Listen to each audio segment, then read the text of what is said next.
Henry Grayson adjusted the sleeve of his wool jacket as he stood, every eye in the Riverton courthouse drifting elsewhere.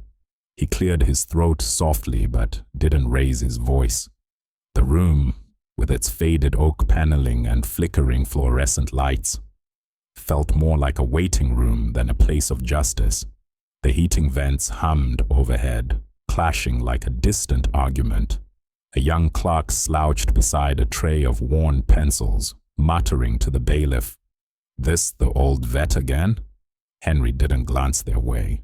He steadied the creased paper in his hand, a statement folded meticulously, its ink smudged where his thumb rested.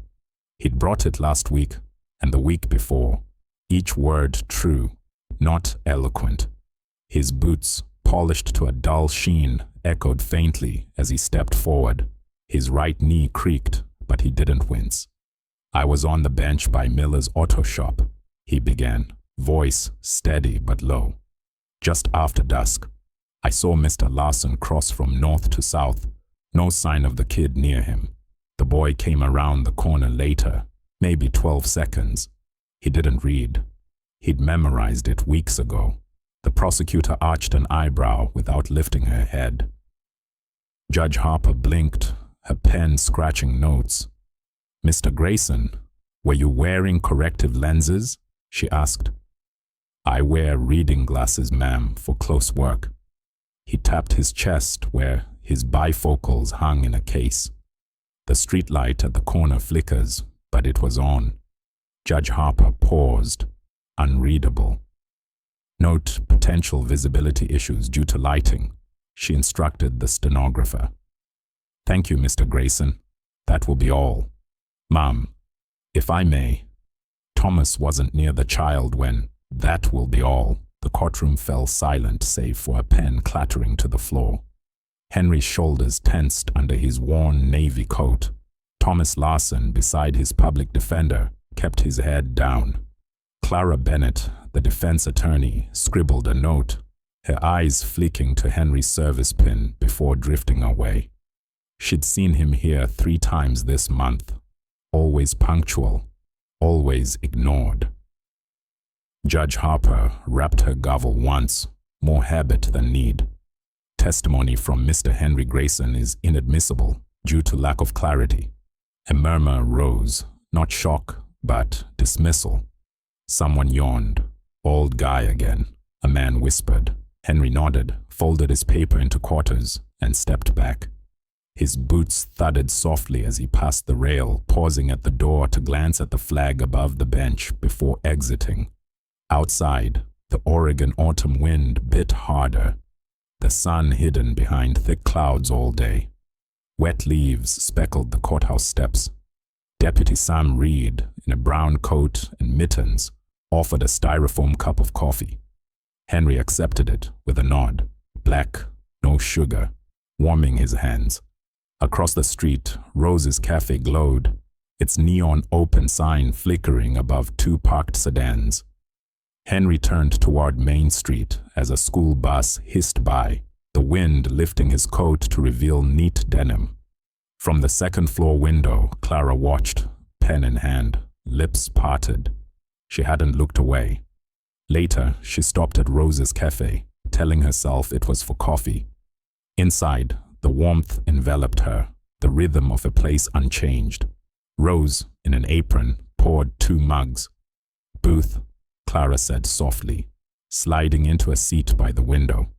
Across the room, Henry sat alone, stirring sugar into his coffee, a newspaper open to the classifieds. "Been paying for folks' meals since before my hair grayed," Rose said, setting a mug by Henry. Clara blinked. "Really?" Rose nodded. "That homeless man last winter." Henry covered his tab 3 times before I noticed. A man in tattered coats shuffled in, ordering just coffee. Henry slid a 10 to Rose. "Ham sandwich, please." Clara typed Silver Echo OR into her phone, recalling his CB handle from a forum post. Later, at home under a patched quilt, she searched Old trucker threads mentioned Silver Echo guiding them through blizzards in 2004, detours in 2007. She posted, "A man in my town speaks up, even when ignored." Maybe that says more about us. By Friday, her post had 2,000 shares. In Nebraska, a trucker paused, typing, "Silver Echo pulled me from a snowbank in 2003. In Riverton, the air hummed with diesel engines. Judge Harper's intercom crackled, truckers inquiring about court access. Outside Rose's, rigs parked quietly, 8, then 12. Clara counted, her inbox flooding with messages. Henry's story stretched back decades. In 1968, he served in Vietnam, a radio operator guiding convoys through ambushes, earning a silver star he never mentioned. A truck accident in 1980 ended his driving career. Shattered hip, medical discharge, but his CB stayed active. Silver Echo began after guiding a rookie through a Montana blizzard, staying on the line for hours. He settled in Riverton, working as a mechanic, volunteering at the VFW, always listening. One rainy afternoon, a young driver, Jake Morrow, pulled into Rose's, his rig sputtering. Henry offered a wrench and a tip about the fuel filter.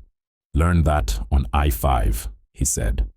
Over weeks, Jake returned, soaking up Henry's tales, routes, weather tricks, the weight of a good deed.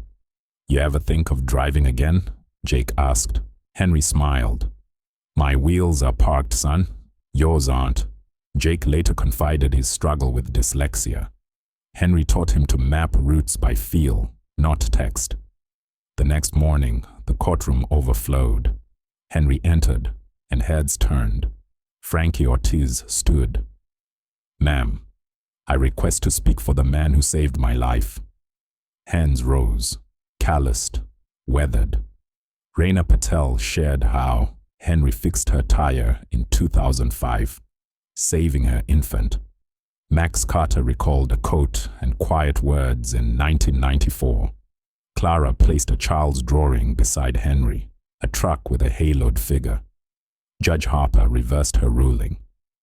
"Your testimony is credible, essential." Outside, children laid poppies as "America the Beautiful" drifted through windows. Frankie offered a polished CB unit. Retuned, channels clear. The room stood in reverence. Henry said, "I just showed up."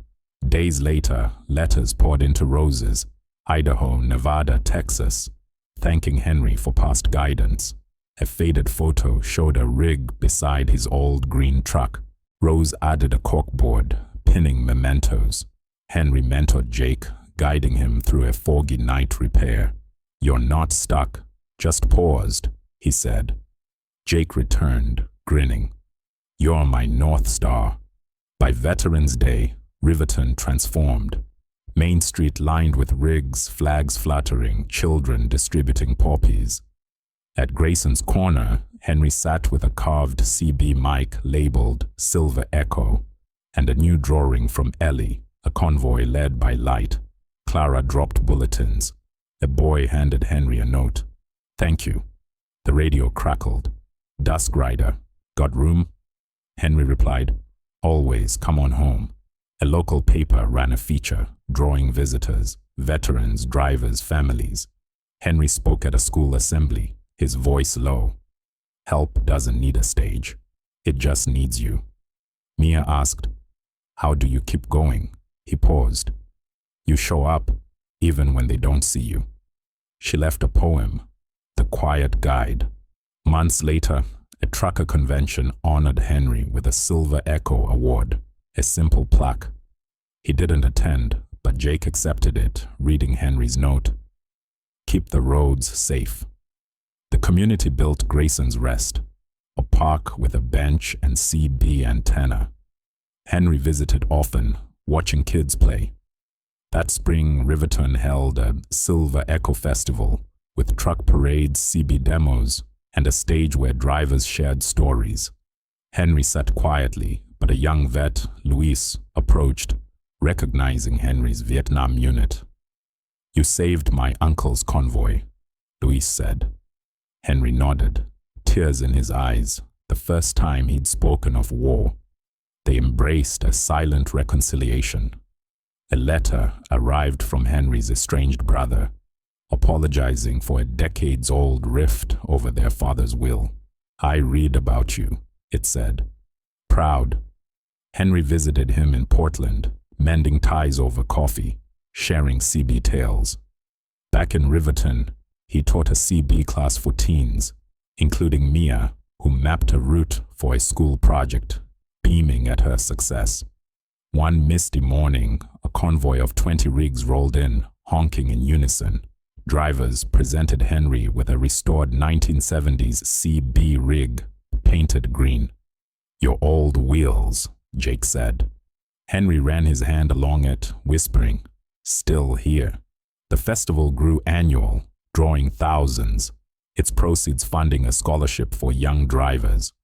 Quiet mornings remind us that legacy lies in staying, not shouting. If this found you, comment your quiet hero. Like, subscribe, and share.